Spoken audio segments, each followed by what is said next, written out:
El Conquistador FM presenta Actualidad y Tendencias. La Universidad San Sebastián sede Valdivia te invita a analizar los temas de la semana que realmente importan, con una mirada integral y diversa. Actualidad y Tendencias con Universidad San Sebastián, una gran universidad.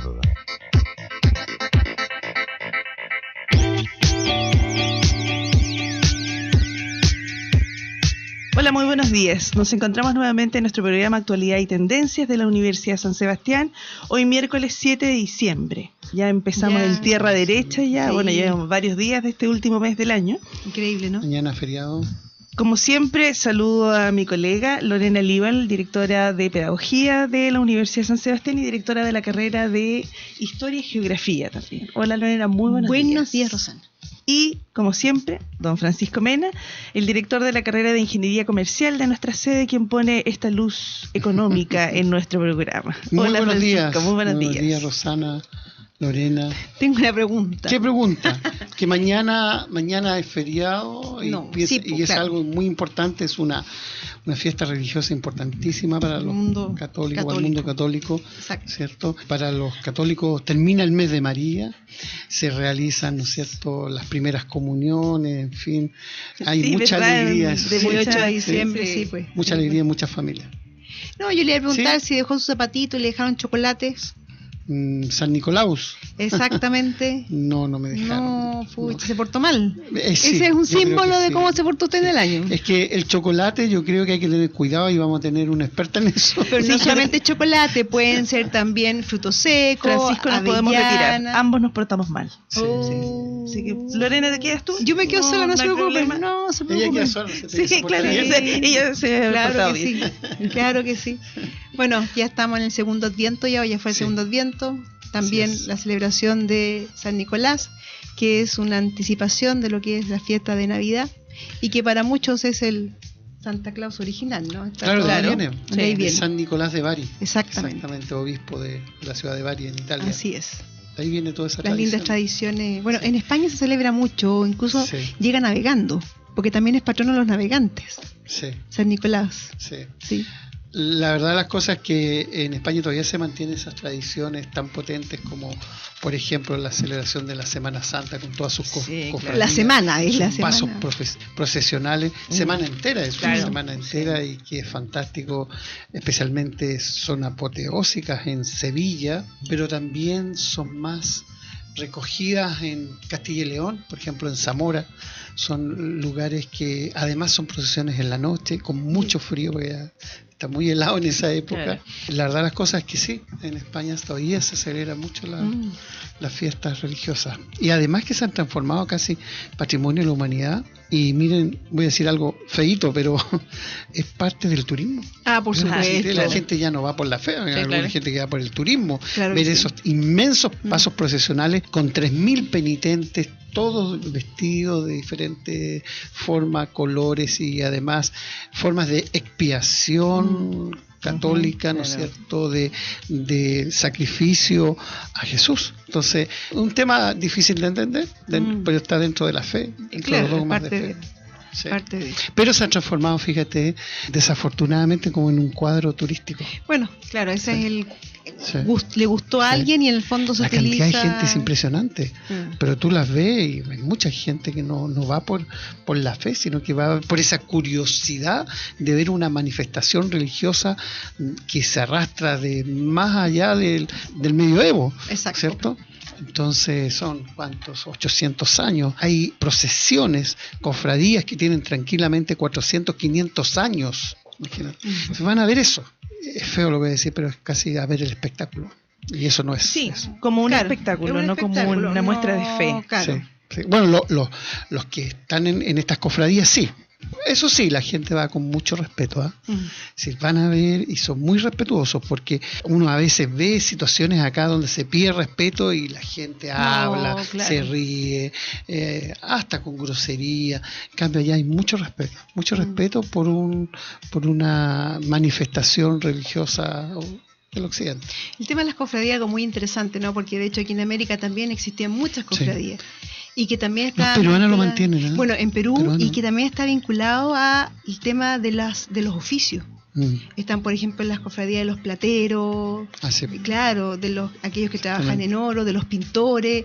Entonces es tremendamente interesante el tema de las cofradías. Y claro, efectivamente aquí en América, en Perú por lo menos, que fue base virreinal, se mantienen muchas de las tradiciones. Sí, muy muy interesante esa temática. Sí.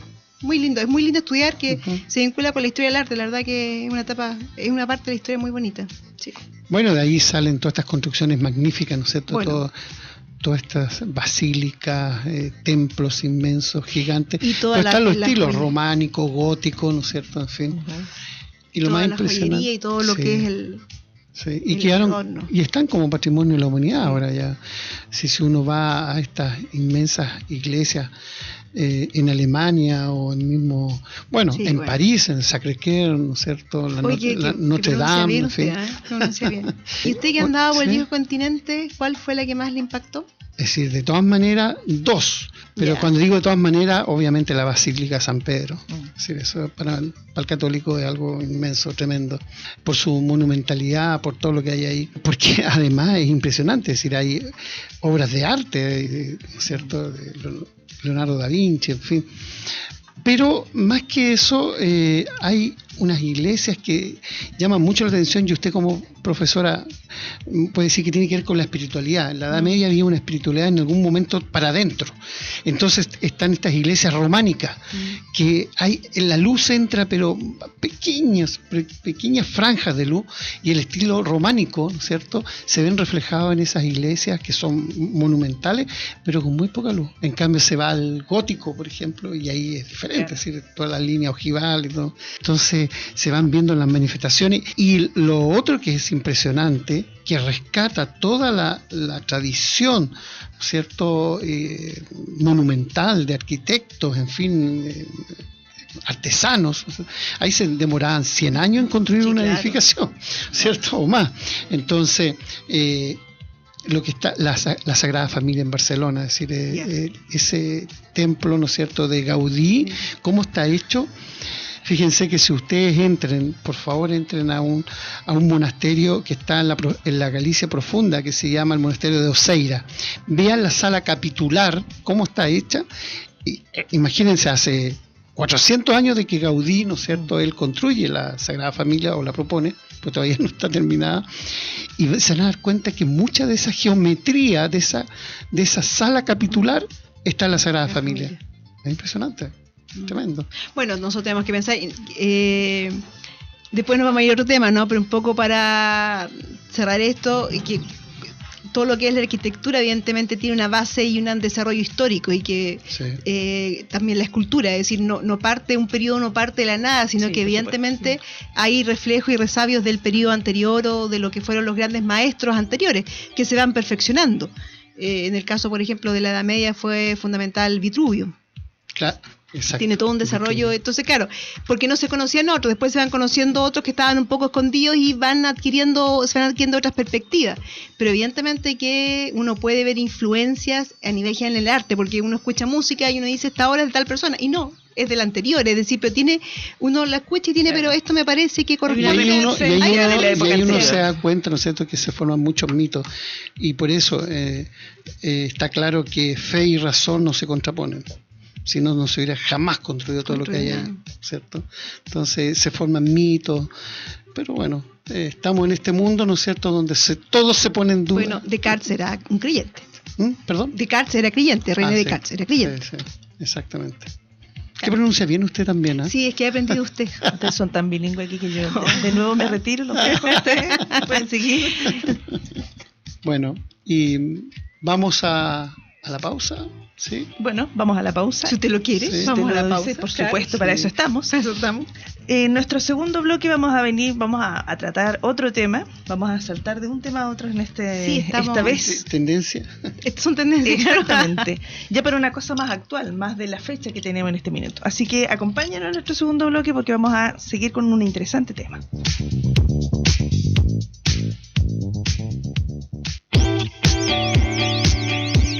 En el El Conquistador FM estamos presentando Actualidad y Tendencias, analizando los temas de la semana que realmente importan. Escribe tus inquietudes de los temas que estamos analizando al email actualidadytendenciasuss@gmail.com. Universidad San Sebastián, una gran universidad.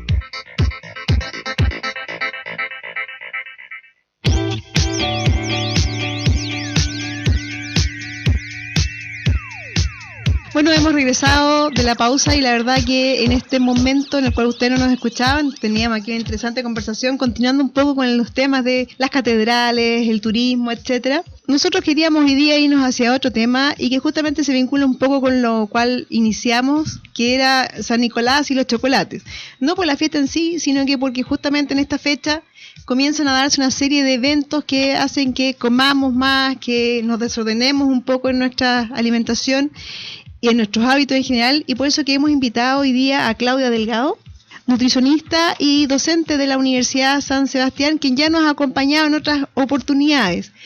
Buenos días, Claudia. Un gusto tenerte en nuestro programa. Muy buenos días a todos. Un placer estar buenos acá. Días, Hola, muy buenos días, Claudia. Bueno, Claudia, la verdad que justamente desde tu especialidad tú abordas una de las grandes problemáticas que enfrenta nuestra sociedad, nuestra sociedad chilena. Bueno, la semana pasada igual hablábamos de la inclusión. Hoy día nuestro tema es justamente cómo comemos muy mal, lo que ha generado que estemos llegando a niveles de obesidad bastante altos, y nuestra región también es una región tremendamente compleja en ese sentido. Sí. Entonces, evidentemente, bueno, preguntarte en primer lugar, desde la especialidad a ustedes, ¿cuál es el diagnóstico que tienen o cómo lo visualizan, más allá de lo que uno puede escuchar a veces en los medios? Bueno, la verdad que es un gran problema de salud pública. Ustedes saben que la obesidad es precursor de una serie de enfermedades crónicas no transmisibles. Entonces, el gran problema al que nos vamos a enfrentar como país en unos cuantos años más va a ser probablemente que estos actuales niños obesos van a ser adultos con enfermedades crónicas no transmisibles, probablemente con niveles elevados de diabetes tipo 2, hipertensión arterial, probablemente con mayor índice de infartos en adultos jóvenes, y así problemas renales. Además asociado a problemas renales. Así que es una serie de patologías que probablemente no quisiéramos tener como sociedad, pero que sin embargo, producto de este perfil epidemiológico que estamos teniendo actualmente, estamos a puertas de. Me gustaría preguntarte, Claudia, ¿no sabemos comer nosotros? ¿No elegimos nuestra comida bien? ¿No le ponemos atención? Muchas veces yo he escuchado decir eso, por ejemplo, de que no nos damos el tiempo ni de cocinar algo más sano. Sí, lo que pasa es que nuestra sociedad ha cambiado. Incluso en el mismo Valdivia, en que antes teníamos tiempo para ir a comer a la casa, actualmente con el tráfico que hay, con el escaso tiempo que tenemos laboral, muchas veces no nos damos el tiempo para alimentarnos. La jornada escolar completa, que muchas veces también impide el ir a almorzar en familia. Yo creo que eso es un hábito que ha cambiado, el almorzar en casa. El comer en familia, sobre todo los niños pequeños, genera buenos hábitos cuando los padres los tienen. Claro, los padres son el mejor ejemplo de sus hijos. Por lo tanto, en la medida en que los padres tienen una alimentación donde su dieta es balanceada, donde consumen frutas, verduras diariamente, recordar que la recomendación ministerial son 5 al día, es decir, 5 porciones al día, por lo tanto serán 2 frutas y 3 verduras, o 3 verduras y 2 frutas. Si tenemos por lo tanto una buena alimentación en casa, partiendo con el desayuno, que nos preocupemos como padres de mandar a nuestros hijos desayunados al colegio, va a partir mejor. Claro que sí. ¿Ya? Entonces, por lo tanto, yo creo que sí hay un poco de eso, que a lo mejor no nos estamos preocupando lo suficiente de alimentarnos. Es más fácil comprar la comida preparada que prepararla en la casa. Sí, claro. Es cierto que cada vez las mamás, los papás trabajamos más, probablemente bastantes horas, pero idealmente hay que tratar de hacer el esfuerzo por tratar de cocinar en casa y enviarle comida saludable a los niños al colegio y evitar comprar la comida rápida. Sí, yo quisiera resaltar algunas cifras, profesora. El hombre y la cifra. Y cifras para asustar, porque de verdad que son preocupantes. Nosotros en nuestra época, por lo menos hablo por mí, no teníamos esa costumbre de toda esta cantidad de grasas saturadas, mayonesas a pasto, ¿no es cierto?, que se consumen ahora como si nada. Exacto. Eran para cosas muy especiales. Chile tiene el primer lugar en obesidad infantil en América Latina, imagínense. Y además el 6º lugar de obesidad infantil en el mundo. Sí, esto es serio. En 7 años, desde el 2003 al 2010, pasamos de 6 y tantos millones de habitantes chilenos con obesidad a 8 millones en 7 años. O sea, esto pasó hace rato y a ser un problema país muy importante. Sí.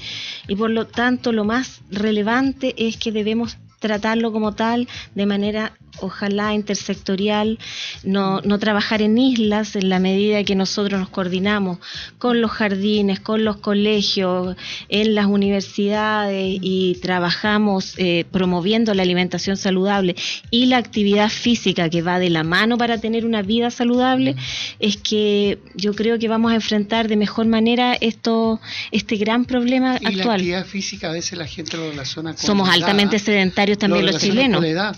Y no hay edad para la actividad física. La actividad sin ser especialista, pero la actividad física se acomoda. Claro.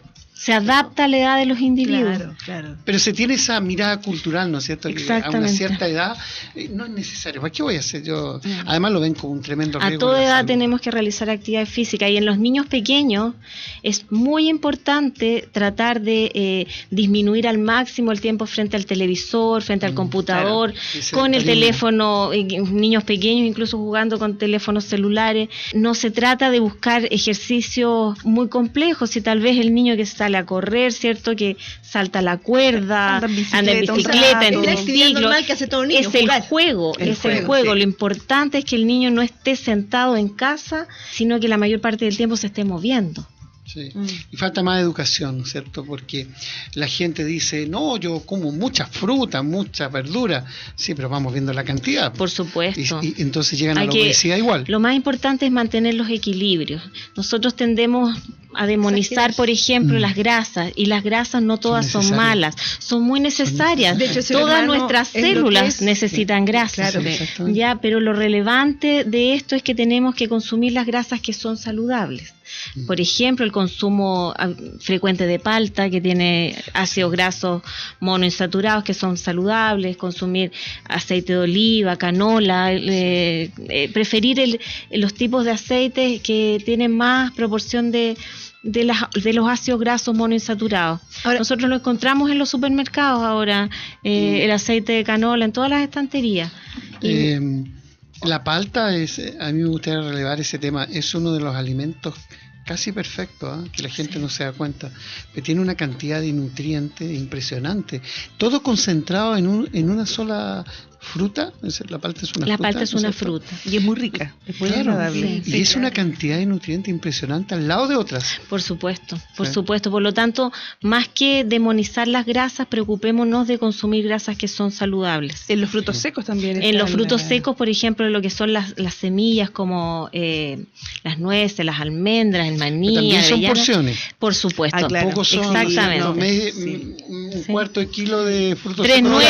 Tres nueces, por ejemplo, es una porción también. Las aceitunas no pueden ser más, si no me corrige, yo creo que no más de 3 o 4 aceitunas diarias. Ahora, fíjate, se come un cuarto de aceitunas. Eso también. Francisco, tú hablabas de la cantidad de frutas y verduras que hay que consumir, y por supuesto ahí está la clave. Si bien es cierto, son saludables, también tenemos que comer en la proporción justa, porque obviamente todos los alimentos tienen una dosis de energía, ¿cierto? Y cuando no alcanzamos a gastar en nuestro organismo esa dosis de energía diaria, la vamos a almacenar en forma de lípido, tejido adiposo. Claro. Entonces lo importante es mantener el equilibrio en cuanto a las cantidades de cada alimento que debemos consumir. Y el abuso que a veces se hace de... No sé si será abuso, quizás estoy mal orientado. Esta gente que dice, no, proteínas yo no como, si no como nada de proteínas, y solamente vegetales, y ojalá vegetales recién salidos de la tierra, en fin, y empiezan a no consumir proteínas, ¿cierto? Claro. Que son esenciales. Lamentablemente, cuando dejamos de consumir proteínas, muchas veces porque no estamos bien informados, nuestro organismo se daña. ¿En qué sentido? En que vamos disminuyendo nuestra propia masa magra, nuestra masa muscular. Entonces vamos cambiando los compartimentos sin darnos cuenta. probablemente podemos pesar lo mismo, pero vamos disminuyendo el tejido muscular e inversamente vamos aumentando nuestro tejido adiposo. Ese probablemente. Un buen punto, ¿eh? Y por lo tanto es importante consumir proteínas diariamente. Ahora la fuente, dependiendo de tu preferencia, tú probablemente la vas a poder elegir o de un producto carne o de alguna legumbre. Claro. ¿Ya? O del huevo, de un lácteo. Eso van cambiando los mitos. Yo me acuerdo que en algún momento decían, no, la leche por ningún motivo. Después, los huevos, no, los huevos. La verdad es que la leche es una gran controversia hasta hoy día, pero sin embargo, los grandes estudios en salud pública evidencian que finalmente los lácteos generan un bienestar muy importante en nuestro organismo. No se ha probado de manera fehaciente en estudios multicéntricos de gran relevancia que sea dañina, sino que por el contrario son mucho más los beneficios que obtenemos de los lácteos. Una consulta, un adolescente y sencillamente deja de comer proteínas o todo tipo de cosas procesadas y se alimenta de semilla. ¿Qué riesgo puede correr?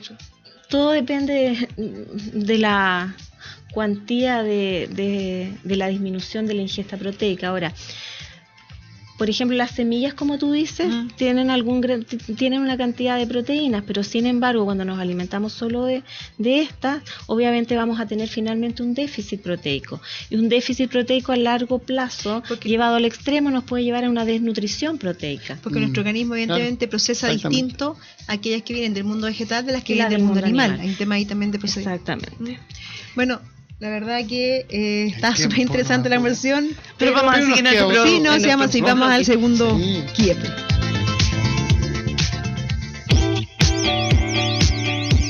En El Conquistador FM estamos presentando Actualidad y Tendencias, analizando los temas de la semana que realmente importan. Escribe tus inquietudes de los temas que estamos analizando al email actualidadytendenciasuss@gmail.com. Universidad San Sebastián, una gran universidad.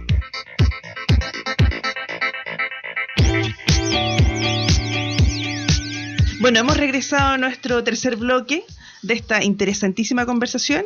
Y Claudia, yo quiero hacerte una pregunta, porque a mí Cuéntame. El tema del agua muchas veces, de la hidratación en esta época, que es muy necesaria, pero que nosotros no siempre tenemos la visualización de cuánto la tenemos recomendación que general para la población general en realidad son alrededor de 8 vasos de agua o el equivalente a 2 litros de agua durante el día. Ya no se trata que nos tomemos un litro de una sola vez en la mañana y otro litro de una sola vez. Pero durante el día vayamos fraccionando nuestra hidratación. Son bastantes vasos de agua.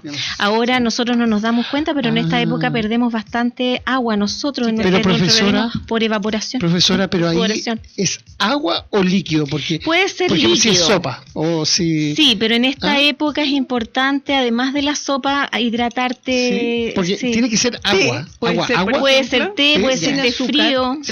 Té frío, sí. Como dice Francisco, no necesariamente agua. Ahora, ¿por qué es importante acentuar el tema del agua? Porque nosotros no le estamos agregando ninguna fuente energética a ese líquido. Claro. Entonces, cabe la posibilidad de que nosotros podamos tomar un jugo, una bebida, claro, nos va a aportar el agua, pero no va a estar adicionando otras cosas más. Entonces, el agua, en ese sentido, es lo más ¿Y es saludable. bueno esto del uso de agua purificada, por ejemplo? Bastante bueno, sí, absolutamente recomendable. El agua tiende a ser bastante agua de noria. Está siendo bastante más dura nuestra agua en Valdivia, por lo tanto es recomendable la filtración. Pudiendo hacerlo es una buena idea. Yo lo que quiero agregar acá respecto a la hidratación, que muchas veces nuestros adultos mayores no se dan cuenta que requieren tomar agua porque tienen una demanda de sed menor que las personas adultas o los niños. Por lo tanto tienden a deshidratarse con mayor facilidad. Es muy importante que si nosotros como adultos tenemos a cargo adultos mayores, preocupémonos de la hidratación de ellos, porque es un riesgo importante de deshidratación en este grupo etario. Y lo otro, los niños también requieren tomar bastante líquido si bien un niño preescolar, yo no le recomendaría los 8 vasos de agua, pero sí de acuerdo a su demanda de estarnos preocupando, de preguntarle a este niño si tiene sed y que tome líquido. Y no bebida, ¿no es cierto? Y no bebida por lo mismo, porque no estamos de tal manera que no agreguemos un aporte energético adicional. Sí, yo creo que si alguien toma 2 litros de bebida diaria, yo creo que en una semana, 10 días se va a empezar a notar. Exacto, aunque sea de los con edulcorantes. Claro, exactamente.